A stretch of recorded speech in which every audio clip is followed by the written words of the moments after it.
Hey, can I tell you something? I need a favor. I need you to stop throwing your unhealed pain at others. Let me say that again. I need you to stop throwing your unhealed pain at others. Why? Because I am not a reflection of your inability. I'm not a reflection of your inability. Healing is as painful as the trauma that inflicted your wounds, sis. It's your responsibility to handle it, not bury it. You have to face it. Otherwise, those you love will be broken by the emotional bricks that were used originally to hurt you. Hurting others because you're hurting doesn't make your hurt any less. Does it make you hurt any less? What it does is keep you stuck where you are, neck deep in misery.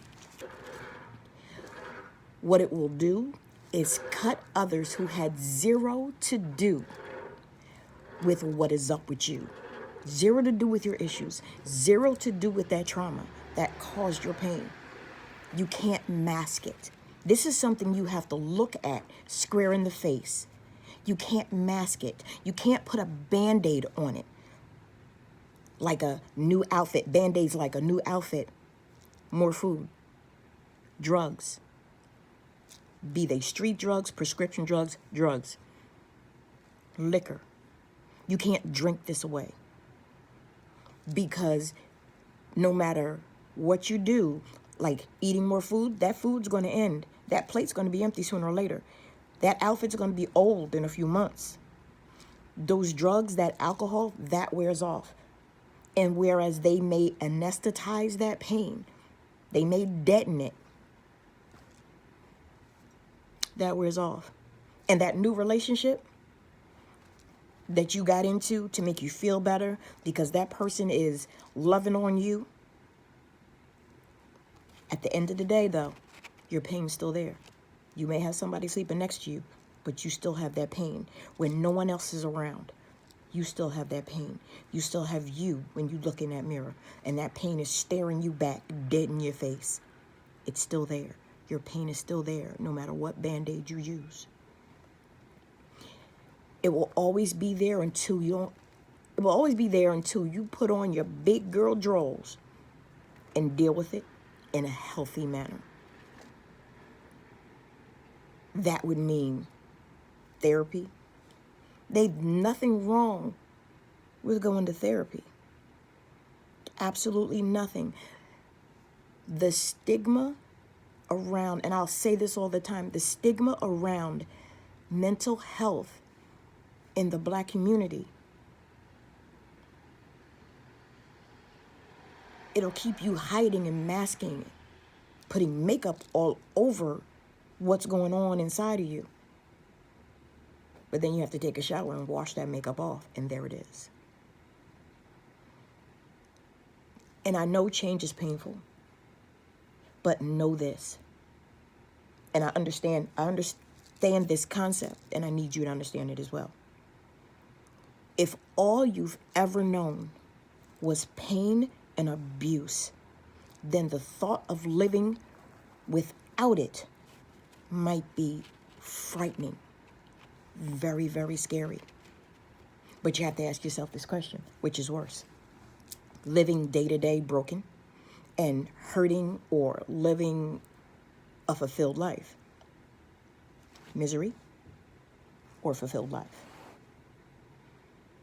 Because in actuality, those are your only choices. There is no in between. There is no gray area. This is a black and white issue. This is a do or don't do issue. And using the phrase, it's easier said than done, or telling somebody else that they're bringing drama simply because they asked you to be accountable for your own bullshit, to face your own shit and heal it, that's an avoidance tactic. I could say it all day and all night. It's easier said than done. But I could say that because that's what I used to say. I've done the work, though. I'm still doing the work. I still go to a therapist every 2 weeks, faithfully. I had to deal with my PTSD, and I had to deal with the issues that were created when I was a little girl. I had to heal that little girl within me. I did that work. And now when I go to my therapist, we work on coping skills, and we work on viewing things from a different perspective, from a healthy perspective, changing your narrative. So when those negative thoughts pop up into your head, instantly change those thoughts into something positive, something that will help lift you instead of keeping you stuck where you are. I've done that work, still doing that work.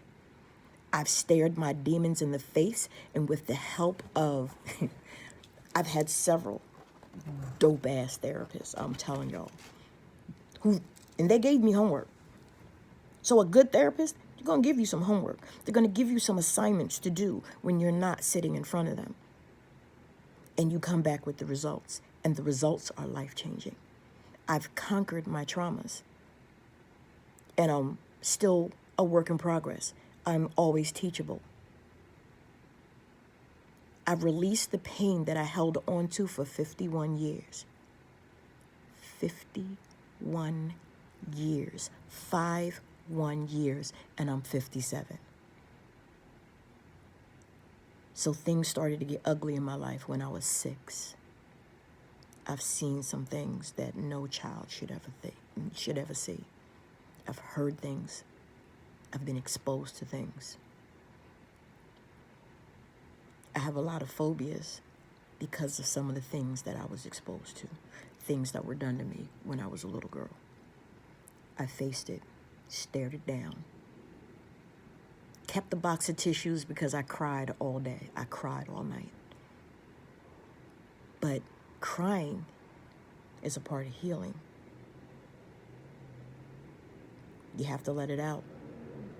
You can't leave those demons trapped up inside of you. You got to take that key and open that door and let the cage open and let them fly out. Let that sink in. I've held on to pain for 51 years. And the only thing stopping you is you, because the only thing stopping me was me. Sandy was stopping Sandy. I covered up my pain with marriages, with pretending to be straight, trying to be something others wanted me to be, trying to live a life that made others happy. And in the process, I became miserable, doing the absolute most to be accepted by society and a parent who never wanted to accept me in the first place. It wasn't easy. The river of tears I cried, it wasn't easy. But now when I look in the mirror, I see black girl magic. I see my power. I see my strengths. And the weaknesses I have, I accept them. And I work on them. Because facing it is a lot better than burying it. Because what you bury will eventually grow. And if you don't till your garden, if you don't pull those weeds, it will grow big and bigger and bigger until you cannot ignore it. So yes, it is easier said than done. But damn it, that work, it's worth that pain. Healing is worth that pain. Nothing comes easy. So don't expect this to be easy. But what I expect is for you to feel a whole lot better. So you got work to do, sis. If no one else believes in you, I do. I'm rooting for you. Let's get it.